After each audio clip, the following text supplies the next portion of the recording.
Welcome to Progress in Practice, where we explore what it really takes to build and sustain a professional service business. The hard lessons, the smart moves, the uncomfortable truths. Because success leaves clues, if you're willing to look for them. I'm Charlie Redding. Let's dive in. So Claire, welcome to the Progress in Practice podcast, the podcast where we dive deeper into how professionals are making progress in their practice. So welcome. Thank you. I'm excited to join you in a very crazy January, and what a great start. Yeah, absolutely. And this is going to make for a great start. So let's kick things off. Who do you serve? How do you help them? And what makes you different? Well, very good question. A lot to cram in there. So I work with business professionals, business owners, partners in business, CFOs, who are also athletes. So I help them to accelerate their health, optimize their nutrition in life, but also in sport, so that they can podium, well into their 40s and keep racing basically until they're 80 plus. Fantastic. We obviously hear lots about different nutritionists and dietitians and things like that. So what makes you different? Well, one of the main differences, I'm not AI generated. I promise you I'm here as myself. So I am the real deal. Ultimately, there are differences between all the nutrition professionals out there, as you rightly say. And my qualifications and experience as a clinical dietitian. So I've been trained in a medical environment clinically to be able to work with people with lots of medical problems. So think things like a kidney disease, liver disease, or intensive care unit, diabetes, and then also in sports medicine in hospitals as well. So working in my area of sport. So I combine that clinical work as a dietitian with my work as a sports or high performance sports nutritionist. So I've also got qualifications working in elite and professional sport. And those two things are really kind of welded or merged together, which makes me quite different compared to a nutritionist in sport or a dietitian. And I'm different from a nutritional therapist. So I don't talk a lot about certain types of supplements. So it's always looking at kind of food first, and then how can supplements potentially accelerate health or improve performance and get that edge. And ultimately, in my experience, so I'm also an athlete who's performed on world-class stages as well. So all of my experience, I would say, is one of my real positives in terms of working with the clients that I do. Brilliant. And so what story best explains why you do what you do? I think this is a difficult one, because in life, and I'm sure you'll agree, there's so many stories, aren't there, that bring us to, where we are today. But for people who don't know me very well, I grew up in a family bakery. So in the deepest, darkest depths of Dorset in the countryside, and a 3-generation deep bakers. And so I was always brought up in this environment of amazing food, really good quality. And I guess at the time, I probably didn't realize how great that was. And we used to go to the country shows, the big marquees, and it would be absolutely frantic. You'd see all these business owners with all these food stalls, and we'd be working like crazy. And I guess that's kind of where my work ethic probably really embedded. I remember we had this old, I don't know if you've ever seen these very old wooden tills, and you used to pull the till out, and at the back there was a bell. And at that time, this was I'm giving my age away, but this is way before we could tap to pay. And you pull the drawer out, and basically as soon as there was enough money in there, the bell would stop ringing, and that was always a joke that we could then go home. So this work ethic was very much like you don't stop until you're absolutely finished. And I think my experience of working around good quality food, probably I was always then going to be a foodie. So I had a real kind of enjoyment. But sort of fast forward to 2007, I was darting all around the country. So I was working in all different areas of the country. And by this time, I qualified as a clinical dietitian, because my interest in sport and in health are kind of progressed, and in food. And that's really kind of where I put my feet down in terms of being or becoming a dietitian. And so I used to work in lots of different hospitals, had these amazing experiences working from, like I say, on ITU wards to working in hemodialysis units with kidney patients. And I guess I got to a point where I realized that I was really needed. My skills were really needed. People wanted to see me. I was working absolutely crazy, and then also trying to do a bit of running that I'd taken up a few years back. And it was really hard. And I probably didn't realize how low in energy probably I was myself. And there was a big frustration. And my frustration was that I was going to work every single day and I was seeing a lot of the similar types of people coming in. So people that had built, businesses, they're busy working, they're trying to look after their health, but they're really unwell. And I could never give them the time and the energy working in the NHS. And I love the NHS, but working in the NHS, to see somebody for 10 minutes, I couldn't give them the time and attention that they needed to really, truly sort of make those changes. And there was one thing, I guess, that really hit me, I should say. And at this time I was in North Yorkshire. And in North Yorkshire, I'm sure people have been there before, but beautiful rolling hills. And this morning was just an amazing morning. It was crisp and the mist was sort of rising from the fields. And I could see all these, the walls all around the fields. And I was running along. It was absolutely beautiful. Like the sun was like kind of lifting me. And suddenly I literally found myself on the floor, sat down, looking in the opposite direction from where I came. And I literally did not know what had happened. Turns out I'd been hit by an oil tanker. And turns out also I could manage to get myself off the floor despite being rushed to A&E. And in that time, my sister said a few things to me in terms of, she said, you've got to start like looking after yourself and really do what you want to do. Like, you've been talking about wanting to start out on your own and, what would you really love to do? And I think at that point in time, she brought up the idea of going to watch her brother-in-law's brother do an Ironman in Sherborne. And Sherborne is where we grew up. And I was like, God, I could do an Ironman. And this is where the seed was sown. I was like, this is going to be the key to me getting back to recovery. So I taught myself through training as a performance nutritionist. I taught myself how to really get myself back from that position using the skills that I had as a dietitian, but also starting to learn more about nutrition. And it made me realize that actually a lot of clinical and sports nutrition can be used in so many different ways, not only in recovery and in training and performing at a really high level, but actually in these business people. Like it gave me like hours back in my day. I could work as a dietitian and go and train in the evening and then compete at the weekends in triathlon or go and do an Ironman in the summer. And that's really where my love was born, of this amalgamation of sports and clinical and really helping people to achieve their highest possible level, like things that they didn't realize, were possible. So for them to be able to have the skills and knowledge to be able to help themselves. And that's where I am today, helping. I'm honoured to help Olympic athletes and high performance elite athletes on circuits and business professionals who are racing at the highest level at Ironman World Championships, ultra running. And I'm privileged to work with all of those people to help them. That's amazing. A lovely, lovely story. And where was the pinnacle of your own sporting journey in terms of your triathlons? Where did that take you to? What do you think is the pinnacle so far? Obviously, it's not over yet. Sure, I had a lovely time racing what I call fish and chip races, as in like little local races that were really good fun. And this was before COVID. And I just really enjoyed winning and being on the podium. And I'm so competitive in nature that this really grasped me. So I had raced, I can't remember how many Ironmans now. I think I'm up to 20. I can't remember actually how many now. But the pinnacle in my head at the time before Ironman had changed the qualifications was I want to qualify for the World Championships. And that was such a driver for me that I was not going to stop until I got there. I knew that I could get there, but it's just how I was going to do it and when I was going to do it.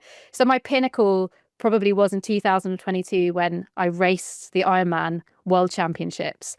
And for somebody who's not particularly emotional, and all my friends will agree with this, I think I did shed a tear coming over the finish line. I don't know whether that was like I was really glad to finish, or whether actually it was just such a moment that I've been training for so many years. But I know, you've experienced those probably emotions before coming over a finish line, and I think that really showed me that if you put your mind to something, it might take you a long time to do it, but you've just got to find out how you're going to do it. That's amazing. And it's amazing to have worked that, to do that many Ironmans, to get to do that race, but also to do it in Kona, the home of Ironman. That's absolutely brilliant. So let's think about some of the sort of wisdom that you've built up over the years. So if you could send a memo to your younger self when you were starting out in fourth discipline in your business, what would you say and why? I'll be thinking about this. It's a really good question, Charlie. It's a good one to have in here. I think the biggest thing is never worry about asking a question or asking for help. What is honestly the worst thing that can happen? The worst thing that can happen is that they say no and you just move on. And I think as a dietitian, I never worried about asking for help or advice. That's how we were, how we were trained. And yet in business, I have found myself in the past not being as free to ask for support. So that is the number one thing I would say is just ask for help, ask for support. What's the worst that can happen? Brilliant advice. And I suppose that's sort of, you could sum that up in that often when there's a problem you can't solve, it's the question you should ask yourself is who, not how. Because you almost always know somebody that will know the answer or be able to introduce you to somebody that will know the answer. So Absolutely. yeah, I think that's brilliant advice. And if you could pass no money to your next generation, but instead you could just pass one piece of advice or wisdom, what would that be and why? Always seek out adventure and fun so that your life is fulfilling. And that means business. It means your world and your life outside your business. Be around the people that lift you, that give you something that you can give back, because that's when you feel at your best. And essentially it's being around those types of people, that tribe of people that are your people. They're going to help you to get where you need to be, and that you can help them to also change in their lives and get them to where they need to be. So fun, adventure, living life, being around the people that help you and you can help them. Brilliant. Well, you know full well that we're singing from the same hymn sheet here, because I'm all about merging business with fun. I think anything that, as they say, the old adage goes, if you love what you do, you'll never work a day in your life. Well, ultimately, that's the aim, isn't it? If you can merge what you love with what you do to get paid, then that's amazing. So I think that's brilliant advice. And if you think about business at the moment, what's the biggest obstacle that's blocking you from achieving your goals at the moment? Well, you're going to love this one, Charlie, because I was thinking of a word to put on this, and it is value.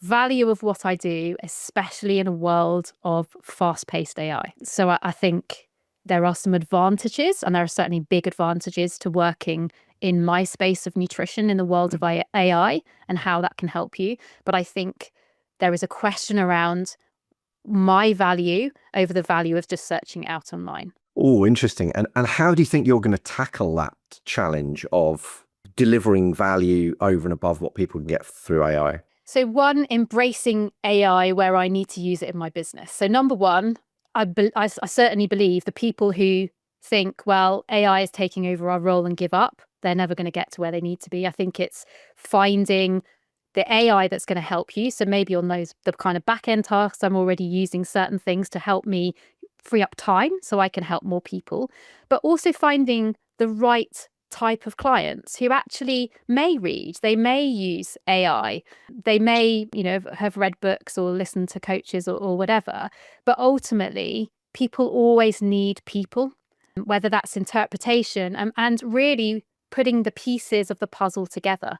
So AI can be good at looking at data, but what does it actually mean for you? It's only as good as the person putting that data into a piece of software. So I think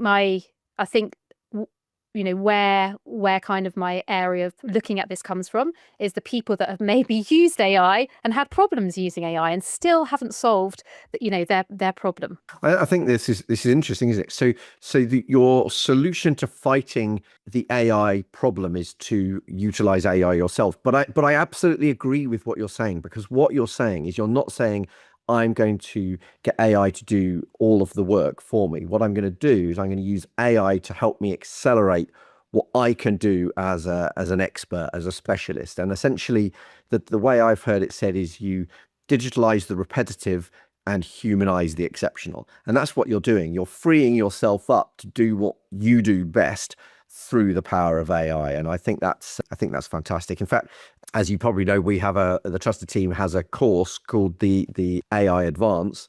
And I'm gonna, as a thank you for coming on the podcast, I'm gonna give you free access to that course. So Amazing. we'll send that to you as a thank you for coming on the podcast. You. For any listeners that want access to it, I'll also put in a 50% discount code in the show notes, so you can download that at 50% off.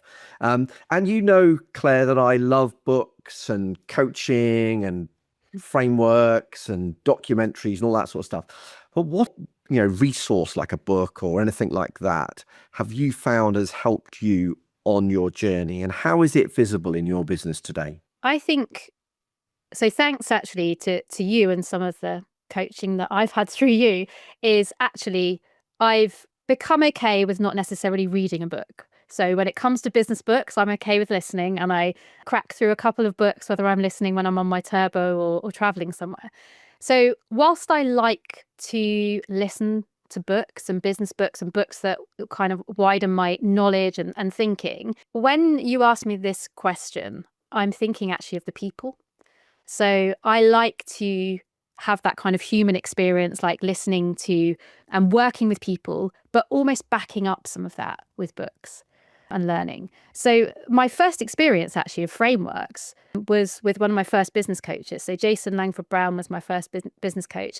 And it was almost like I didn't realize, like, why did I not do this before? So when we were speaking, he said, but you do have a framework. I was like, oh my God, like I've been working in this way for years. So I could then start to put a framework together. And then I started working with you, and a framework became a lot more clear as well. And then I've really kind of, worked on creating my own frameworks, which has helped me in my business. So definitely the people that I've had in my life. So Jason Langford Brown, yourself, Charlie, and Andy Harrington has helped me certainly from a speaking point of view, and having a fantastic mentor in Carol Fossey. But some of the books that really helped me are actually the sporting ones that have almost like a business overlay to them. So Will It Make the Boat Go Faster is quite an old one, but I really like that because it really aligns with my sporting brain. So I think that had been a really helpful one for me.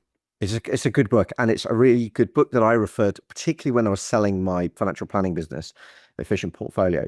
It's a book that I referred back to in terms of with the team, because it all came about, will this thing that we're talking about now, if the goal is to sell this business in 5 years, as it was when we originally set that goal, will this thing make the boat go faster? I.e., will it help us sell that business more quickly or for more money? And it's just, it gives you real clarity. I really like that book. It's a good recommendation. Thank you. And so finally, for people that want to find out more about Claire Fudge or about Fourth Discipline or about how you help people, where's the best place for people to go find you? So I do have a website, so fourthdiscipline.com. And I'm also active on Instagram. So it's The Fourth Discipline on Instagram, and on LinkedIn, there's our business page, Fourth Discipline, but also my page is Claire Fudge. So there's lots of activity certainly on LinkedIn. And there's also a link to a free presentation that you can watch anytime online. So whenever you fancy watching, you can stop and start it. So there's links on my website and on LinkedIn to that as well. Amazing. Claire, thank you very much for joining us on the Progress in Practice podcast. It's brilliant to hear your story and what you're doing. Just as a reminder, the Progress in Practice podcast is brought to you by the Trusted Team that helps people running professional services firms grow their business whilst working less and enjoying more. So if you want to find out more about them, go visit the Trusted Team or check out the show notes. But yes, thank you, Claire. It's amazing to hear the practice that you've made. Lovely to chat to you as always. And if anyone wants to find out more about Claire, go check out the show notes or the links that you've just shared. Thank you very much. If this conversation resonated, you'll find more support, structure and community inside the Trusted Team, where ambitious service-based founders come to build businesses that are scalable, saleable, and sustainable. You can find out more at thetrusted.team. And if you're enjoying Progress in Practice, please make sure you follow the show and leave a rating and review. It really helps more founders find these conversations and to bring you better and better guests. So until the next time, keep progressing.